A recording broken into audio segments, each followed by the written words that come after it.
mahasiswa tingkat akhir atau yang sedang menyusun laporan kerja praktek. Nah, mungkin materi ini berguna meskipun materi ini sangat dasar, yaitu saya mau membahas tentang materi kepenulisan di sini. Jadi tata tulis yang berlaku di Fakultas Ilmu Komputer Universitas Duta Bangsa Surakarta.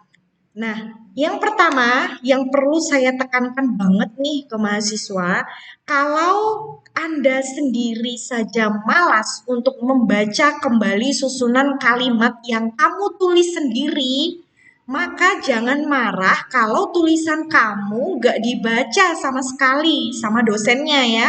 Ataupun menerima koreksi yang luar biasa baik di tulisan maupun secara verbal. Nah, jadi biasanya kalau ada mahasiswa yang mengajukan naskah ke entah ke prodi atau ke dosen pembimbing itu tanpa dibaca kembali sehingga antara kalimat satu dan kalimat yang lain gak nyambung, belum lagi ada tata tulisan yang carut marut seperti itu ya. Terus kemudian naskahnya tidak diterima atau ada beberapa kasus di luar Universitas Duta Bangsa ya yang naskahnya dibuang ke tempat sampah gitu ya. Dulu kan sempat ada ramai pemberitaan seperti itu. Ya mungkin ada sebabnya atau ada kisah di balik itu kenapa kok naskah itu ditolak atau belum sempat dibaca tapi pembimbing itu udah males gitu loh mau baca gitu ya. Jadi saran dari saya sendiri, sebelum kalian memberikan naskah kalian ke orang lain, itu dibaca dulu. Sudah nyambung atau belum? Sudah bisa dipahami atau belum? Karena idealnya Anda ini ketika menulis naskah, naskah apapun di luar skripsi dan kerja praktek ya, entah naskah tugas atau naskah yang lain, misalkan kalian mengajukan proposal kegiatan atau misalkan kalian mengajukan proposal beasiswa dan lain sebagainya, itu diusahakan dibaca kembali runtutannya bagaimana, sudah sesuai dengan panduan atau belum gitu ya. Kalau misalkan Anda cuma comot dari sana, comot dari sini, nggak memperhatikan itu nyambung atau enggak lah, yang penting ngumpul gitu. Nah, kalau Anda sendiri aja males gitu ya baca tulisan kamu, apalagi orang lain gitu loh. Itu ya yang perlu ditekankan. Nah, kemudian mulailah dari calon sarjana komputer yang berkompeten dari hal yang sederhana. Sesederhana bisa mengetik dengan baik, benar, dan terstruktur rapi. Gitu ya, karena idealnya kita menulis itu kan buat dibaca sama orang lain. Nah, indikator salah satu indikator di mana kita menghargai keberadaan orang lain itu yang melalui tulisan atau gaya penulisan kita. Gitu. Jadi meskipun alah wong yo gur garek nulis tapi yang namanya nulis itu penting karena itulah yang apa ya? Itulah media yang akan kita gunakan untuk meyakinkan orang lain atau untuk mendefinisikan diri kita sendiri gitu. Itu ya. Ini intronya. Nah, kemudian yang selanjutnya proposal atau laporan skripsi atau bisa berlaku juga untuk laporan KP gitu ya, ditulis dalam kertas A4, kemudian marginnya diperhatikan, marginnya 4433. Nah, di sini misalkan kalian tidak memakai margin 4433 atau tidak memakai kertas A4, itu bagi dosen yang mungkin jam bimbingannya itu sudah sangat tinggi, itu sudah hafal meskipun tidak melihat bentuk wordnya. Dia dicetak aja dia tahu ini marginnya nggak 4433 ini.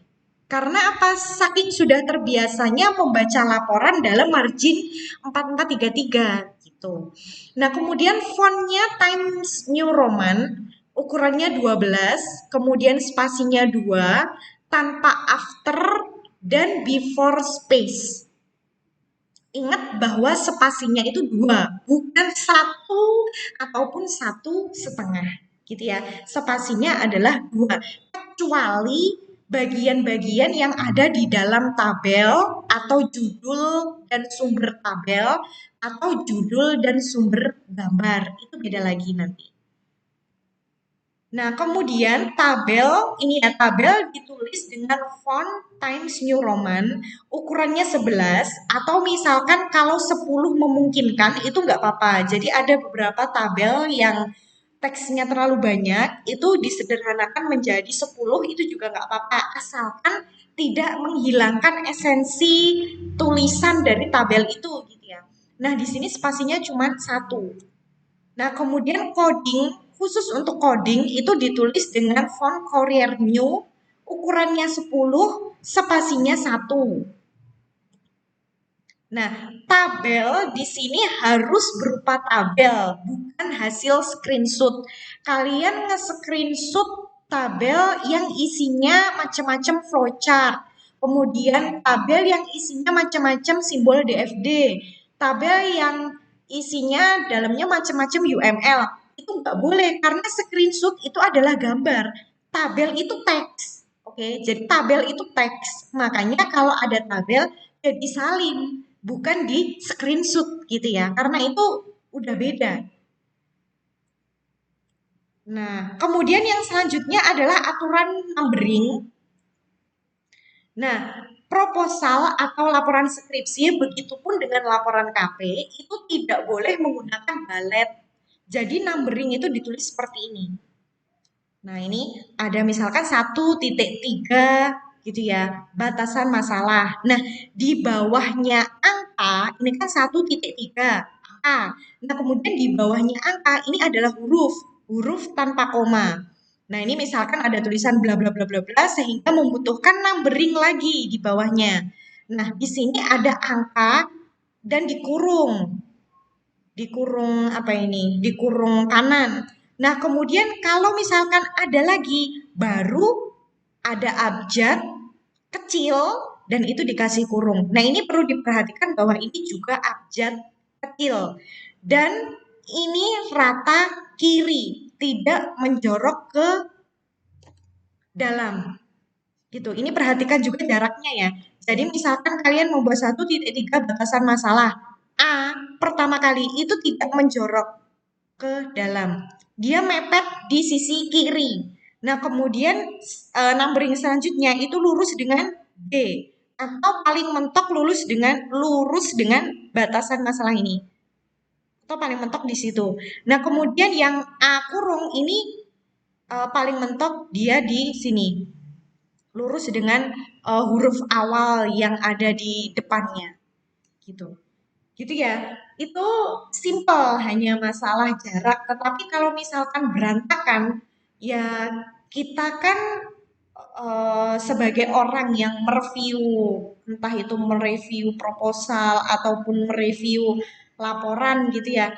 Ketika kita baca tulisannya itu sudah carut marut gitu ya, menjorok ke dalam semuanya dan lain sebagainya, terus fontnya juga masih ada yang Arial mungkin karena masih kopas, terus lupa belum diganti gitu ya. Padahal yang lain Times New Roman, bahkan ada yang di tengah-tengah itu hurufnya tidak tercetak dengan warna hitam, akan tetapi warnanya masih abu-abu atau biru atau merah dan lain sebagainya, karena kita sudah mengindikasikan bahwa anak ini tidak serius dalam membuat laporannya. Dia cuma tempel sana, tempel sini, ya kenapa kita harus baca? Iya nggak? Sekarang idealnya kalau kamu sendiri aja nggak membaca laporan kamu, kenapa kita harus baca? Nah, harusnya ketika kalian membuat laporan itu dengan sungguh-sungguh dan kalian mengharapkan bahwa laporan itu diterima dengan sungguh-sungguh, ya maka buatlah itu dengan sungguh-sungguh gitu. Bukan asal kopas sana sini, yang penting ngumpulin, tempel sana, tempel sini, bondo nekat, yang penting maju, losdol gitu. Terus nanti ketika menerima revisian yang terlalu banyak, itu terus mutong gitu ya, apa namanya, kesel sama dosennya, apa revisi terus dan lain sebagainya. Karena memang tidak apa ya, tidak mematuhi panduan ataupun ya yang seperti itulah. Maksudnya memang karena tidak bersungguh-sungguh dalam membuat laporan gitu. Kita tahu dari gaya penulisan. Mungkin kalian belum terlalu banyak membuat laporan atau belum terlalu banyak membuat jurnal atau draft-draft yang nulis-nulis gitulah. Tetapi untuk dosen ataupun orang yang akan mereview naskah ya di luar konteks proposal, laporan skripsi ataupun apa namanya laporan TA atau misalkan laporan kerja praktek gitu ya, itu pun sama gitu. Jadi mereka melihat kesungguhan itu pertama kali ya dari tulisannya, dari minimal tuh tulisannya rapi dulu lah. Kalau dalamnya kan nanti bisa di apa namanya bisa dibicarakan gitu. Misalkan ada struktur kalimat yang masih salah atau apa, tapi minimal kan dari segi tampilan itu udah nggak bikin emosi duluan gitu. Karena ya idealnya seperti itu tadi, sekali lagi saya tekankan. Kalau misalkan kalian aja nggak mau baca ulang naskah kamu, ya buat apa kita baca? Gitu. Jadi jangan terus menyalahkan revisi yang terlalu banyak atau menyalahkan teman-temannya yang nggak bilangin dan lain sebagainya ya, karena ya namanya kesungguhan menulis laporan itu ada di diri sendiri, bukan ada di lingkungan gitu ya. Nah, terus kemudian yang selanjutnya adalah sitasi. Nah, sitasi atau pengutipan di landasan teori biasanya itu ditulis dengan format nama belakang, ingat ya, koma tahun dan titik dua halaman kalau ada halamannya. Jadi yang ditulis cukup nama belakangnya aja guys, nggak perlu judul bukunya sekalian ditulis. Nama belakang itu kalau Hanifah Permatasari, kebetulan nama saya Permatasarinya gandeng ya, jadi nama belakangnya Permatasari. Tapi kalau Permata Sarinya dipisah, Permata spasi Sari, berarti yang ditulis adalah Sarinya doang. Nggak perlu Hanifah Permatasari ditulis semua gitu ya. Nah, tidak perlu menyertakan nama lengkap, bahkan judul jurnal atau bukunya. Nah, wajib mensitasi jurnal atau buku, tidak boleh dari situs internet kecuali Anda meneliti kasus yang global. Maksudnya, misalkan Anda menggunakan atau mengangkat judul pengolahan data ya, misalkan data mining yang berkaitan dengan government atau dengan kepemerintahan atau dengan instansi-instansi yang global gitulah pokoknya.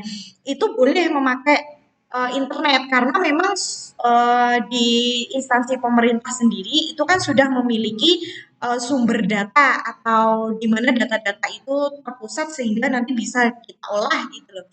Tapi kalau misalkan teori-teori yang seperti sistem informasi adalah kemudian UML, kemudian DFG itu tidak boleh pakai situs internet karena ada yang lebih ilmiah yaitu buku gitu loh. Sudah ada beberapa praktisi atau dosen yang menulis tentang UML, sudah pernah ada yang menulis tentang flowchart. Nah, maka sitasilah punyanya mereka, jangan dari internet. Kalaupun misalkan dari internet, misalkan ada kasus global gitu ya, di mana datasetnya itu kalian ngambil dari internet, yang ditulis juga bukan apa namanya source-nya itu source webnya. Jadi www apa-apa-apa.com garis miring apa-apa itu nanti di daftar pustaka. Oke. Nah, kalau di landasan teori atau nanti ada di bab 1 atau mungkin disebutkan di bab 4 itu cukup nama webnya atau nama pembuat webnya. Kalau misalkan itu dari blog gitu ya. Kalau misalkan dari koran, misalkan karena kalian meneliti fenomena apa dan itu disadur dari koran gitu. Disebutkan nama korannya aja, nggak usah web lengkapnya. Web lengkapnya itu nanti disebutkan di daftar pustaka gitu. Gitu ya. Nah, kemudian usahakan mencari referensi 5 tahun terakhir, maksimal 2015 gitu. Nah, terus kemudian ini ada tabel dan gambar. Nah, ini misalkan saya mempunyai sebuah gambar, dilihat ya, gambar kemudian penomorannya 2 ini merupakan babnya. Jadi kalau kalian bab 1 itu berarti di sini gambar 1 titik berapa. Kemudian kalau di bab 2 berarti gambar 2 titik berapa. Kemudian kalau bab 4 misalkan berarti gambar 4 titik berapa. Nah, yang di belakang ini adalah urutan. Jadi misalkan ini ya gambar 2.3. Oh, ini berarti gambar di bab 2 dan urutan nomor 3. Jadi mungkin sebelum gambar Adobe Flash ini saya sudah menampilkan gambar yang lain. 2.1, 2.2, terus kemudian selanjutnya saya mau menampilkan Adobe Flash berarti 2.3. Nah, di bawahnya ini ya, ada sumber titik 2, nama belakang, koma, tahun, dan titik 2 halaman. Ini misalnya seperti ini. Dan ini jaraknya antara gambar dengan sumber ini adalah 1 spasi. Dan dia rata tengah semua berada di bawahnya gambar.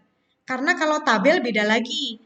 Nah, kalau tabel seperti ini sama ya untuk penomoran 2 itu adalah babnya, 1 itu adalah urutan di bab tersebut, kemudian judulnya, nah di bawahnya ini ada sumber. Nah, tetapi untuk sumbernya itu di rata kiri, gitu. Nah, oke. Selamat untuk mengerjakan laporannya, bisa untuk laporan skripsi, proposal, maupun kerja praktek. Semoga bermanfaat. Terima kasih telah menyimak materi kali ini.